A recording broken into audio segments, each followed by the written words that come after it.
alaihi wasallam menjelaskan dalam sebuah hadis, afdalu ma yataqarrabu ila Allah taala ba'da al-ma'rifah as-salat wa birrul walidain wa tarkul hasad wal kibir wal ujub. Nabi mengatakan seafdol-afdolnya amal, seutama-utamanya amal setelah kita mengenal Allah, setelah kita beriman kepada Allah, setelah kita bertauhid kepada Allah, setelah kita mengakui Tuhan kita Allah dan yakin bahwa Allah lah yang menghidupkan kita, Allah yang mematikan kita, Allah yang memberi rezeki kepada kita. Yang kedua, kita melaksanakan sholat, karena sholat ini merupakan salah satu bukti bagi orang-orang meyakini adanya Allah, bukti bagi orang-orang yang beriman kepada Allah. Dan awal pertama Allah hisab dari amal perbuatan kita adalah sholat. Maka oleh karena itu, setiap Nabi Muhammad SAW ditanya, ya Rasulullah, amal apa yang paling afdol? Selalu Nabi mengatakan, as-salatu ala waktiha, sholat tepat pada waktunya. Kenapa Nabi selalu menekankan sholat tepat pada waktunya? Karena umur manusia tidak diukur dari tahun ini ke tahun depan, tapi diukur dari waktu sholat ke waktu sholat.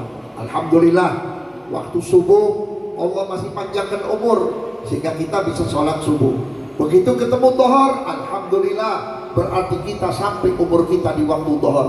Coba kita perhatikan, kalau ada di antara teman-teman kita atau tetangga kita atau kerabat kita yang tadi subuh meninggal dunia, sekarang berada di mana? Apa kondisi mereka dalam kubur? Baik atau buruk, selamat atau celaka, senang atau bahagia? Nggak tahu. Alhamdulillah, antum sampai detik ini masih dipanjangkan umur oleh Allah Ta'ala. Maka oleh karena itu, sholat ini merupakan satu bukti syukur bahwa kita masih dipanjangkan umur sampai di waktu isya. Belum tentu nanti kita pulang panjang umur, belum tentu kita nanti pulang sampai besok pagi atau pas sampai besok sore. Apalagi di akhir zaman seperti ini, orang meninggal dunia nggak perlu sakit, orang meninggal dunia nggak perlu tua. Banyak orang tua yang sakit bengek, yang sakit TBC nggak mati-mati, malah dokter yang ngobatin mati. Berapa banyak anak-anak muda yang cuma kena serangan jantung, apalagi serangan stroke, apalagi penyakit juga macam-macam. Oleh karena itulah, sebelum tamu yang membahayakan, tamu yang menakutkan, yaitu Israel, datang kepada kita, ayo kita perbaiki sholat kita. Karena amal pertama yang dihisab oleh Allah yaitu sholat 5 waktu. Kemudian apa kata Nabi? Wa birrul walidain, berbakti kepada orang tua. Tidak cukup kita sholat kalau tidak berbakti kepada orang tua. Ridhonya Allah tergantung kepada ridhonya orang tua kita. Senangnya Allah tergantung kepada senangnya orang tua kita. Sekalipun kita cari keramat di mana-mana, ziarah dari ujung ke ujung, tapi kalau kita tidak mendapat bagian doa dari orang tua kita, tetap kita nggak akan bahagia di dunia. Maka oleh karena itu, berbakti kepada orang tua ini tergantung orang tuanya sendiri. Kalau orang tuanya menanamkan anaknya pada waktu itu dengan ilmu agama, dengan mengenalkan Nabi Muhammad, insya Allah anak kita akan berbakti kepada orang tua. Jangan berharap anak kita bisa menjadi birrul walidain kalau anak kita kepada Allahnya aja nggak ngerti, kepada Tuhannya nggak kenal, kepada Nabinya nggak kenal, sehingga anak kita menganggap sama. Lihat dunia barat, lihat orang-orang di luar Islam, kalau sudah anaknya dewasa, dia anggap sebaya dengan orang tua. Apalagi anaknya udah mampu cari duit, apalagi anaknya sudah mampu berusaha, punya harta lebih dari orang tuanya, itu bapak teman, itu ibu teman. Si bapak tidak boleh perintah anak, si anak tidak mau diperintah oleh orang tua. Itulah perbedaan agama Islam dengan agama-agama yang lain. Tapi lain dengan Nabi Muhammad SAW menganjurkan kita untuk berbakti kepada orang tua.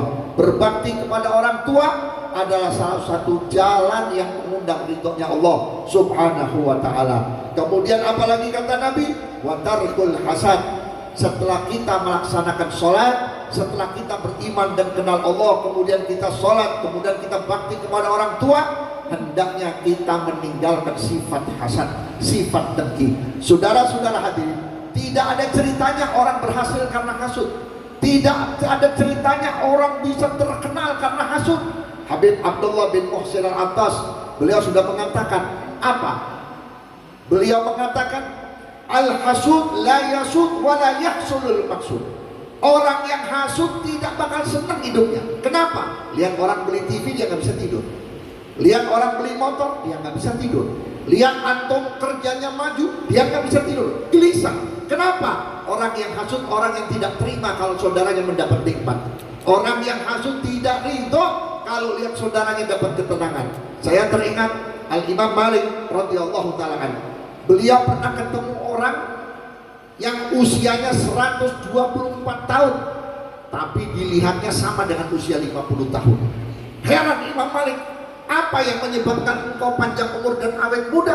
Beliau menjawab, tarkul hasan. Aku tinggalkan sifat hasud. Saya lihat saudara saya senang, saya bersyukur, bahkan saya doakan mudah-mudahan nikmat yang Allah berikan kepada saudara saya bisa disyukuri oleh orang tersebut. Saya melihat orang berhasil usahanya, saya berdoa kepada Allah, mudah-mudahan usahanya bertambah maju. Bukan sebaliknya kita sumpahi, bukan sebaliknya kita muter-muter cari dukun untuk mencelakakan saudaranya. Orang yang mencelakakan saudaranya karena dasar dengki, orang itu akan celaka. Apalagi yang dihasut para ulama, apalagi yang dihasut para habaib, apalagi yang dihasut orang-orang yang soleh. Sifat hasud itu akan masuk ke dalam diri kita. Makanya lihat orang-orang yang hasud kepada ulama, orang yang hasud kepada orang soleh, tidak ada berkahnya dalam rumah tangganya. Saya teringat apa yang dikatakan oleh Habib Abdullah bin Abi Bakar Al-Idrus, ya, jangan pun hasud kepada orang yang soleh, jangan pun benci kepada orang soleh. Ghibatu soleh tasilu ila dzurriyyatika ba'daka. Ngomongin jelek terhadap orang yang soleh, bukan wali, ya, bukan orang alim besar, orang soleh. Sekedar orang yang rajin ke masjid, orang yang sering baca Quran, orang yang lihat akhlaknya baik, padahal dia bukan orang alim, dia bukan ajengan, dia bukan kiai, dia bukan